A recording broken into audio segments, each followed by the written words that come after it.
We join this position at a moment where Javokhir Sindarov is under big pressure.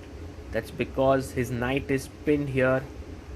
Although he has one extra pawn, he's hanging his hand over the rook, but he's not so sure because clearly the position is not easy. He goes back. Very interesting choice here. Especially his idea is if you take, he wants to take back with the rook. And if you get a position like this, Sindarov is very happy. You know, the pressure is gone. But here, black has a nice move to play f4. But instead, he goes knight g6. Very interesting decision once again because he's going with his knight to h4, putting more pressure on the pinned knight. It's all about this pinned piece on f3. How does Sindarov get out of this problem? He plays his bishop to c3. And now f4 would be very powerful.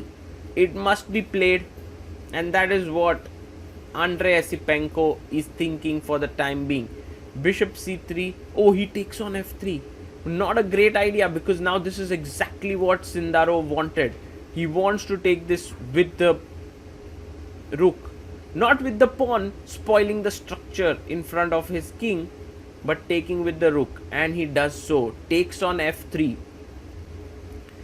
If you now go knight h4, which is a very natural move, then rook g3 is a powerful sacrifice of the queen because this is a winning position for white.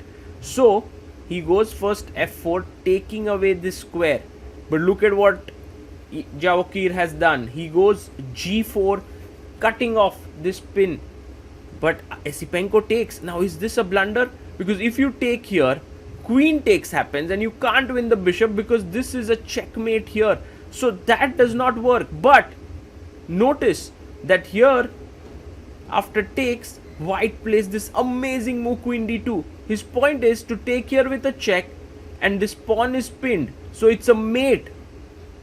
So he takes here, he takes back. Now Esipenko must be very careful. He must move the king, but already white is doing very well. He must move his king, stop this threat of queen takes h6. It's a big problem there. What is Andrey Esipenko going to do? I'm sure he's not going to fall into some mate in one. What? He's picking up the rook. No, Esipenko, that's a huge blunder. And Javokhir Sindarov gets in. There you see Esipenko shaking his head. He just missed the mate in one. He just missed it.